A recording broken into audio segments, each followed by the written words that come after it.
Everyone, আসসালামু আলাইকুম। চলে আসলাম বাঙালির রান্নাঘর থেকে। আজ আরেকটা নতুন রেসিপি নিয়ে চলে আসলাম আপনাদের মাঝে। আজকে আমি কচুর শাক রান্না করব ইলিশ মাছ দিয়ে, ইলিশ মাছের মাথা দিয়ে। প্রথমে আমি শাকগুলোকে কেটে ভালো করে ধুয়ে নিয়েছি। এখন চুলাতে একটা কড়াই বসিয়ে এখন আমি শাকগুলো কড়াইয়ের ভিতরে দিয়ে দেব, দিয়ে ঢাকনা দিয়ে একটু ঢেকে দিব।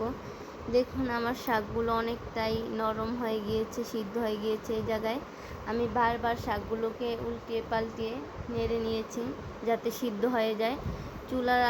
চুলার আঁচ আমি এই জায়গায় লো হিটে দিয়ে রেখেছি, বেশি একটা হাই দেই নাই, না হয় শাকগুলো ভালো করে সিদ্ধ হবে না।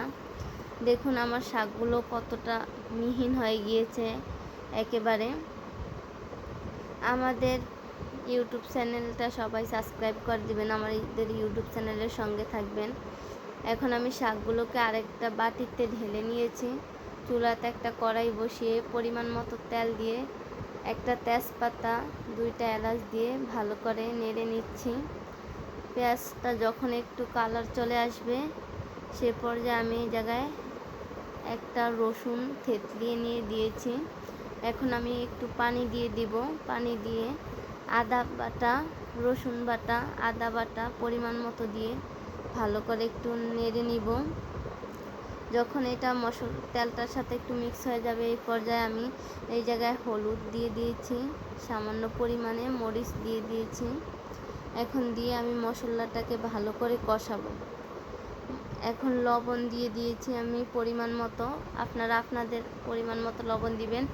আপনারা চাইলে যখন শাকটা সিদ্ধ করবেন তখনই লবণ দিতে পারেন। আমার খেয়াল ছিল না, এই জন্য আমি তখন দিতে ভুলে গিয়েছি, এখন দিয়ে দিলাম।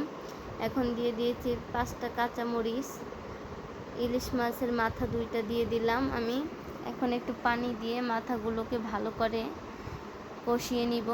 আমি ইলিশ মাছের মাথাগুলা ভেঙে দিয়েছি, ভেঙে দিলেই মজা লাগবে, আস্তা রাখলে তত একটা ভালো লাগবে না শাকগুলা। এখন আমি শাক দিয়ে দিব, শাক দিয়ে দিলাম। শাকটা দিয়ে আমি ভালো করে মশলাটার সাথে মিক্স করব। এখন আমি দিয়ে দিয়েছি জিরার ফাঁকি দিয়ে ভালো করে মিক্স করলাম। দেখতে খুবই সুন্দর হয়েছে।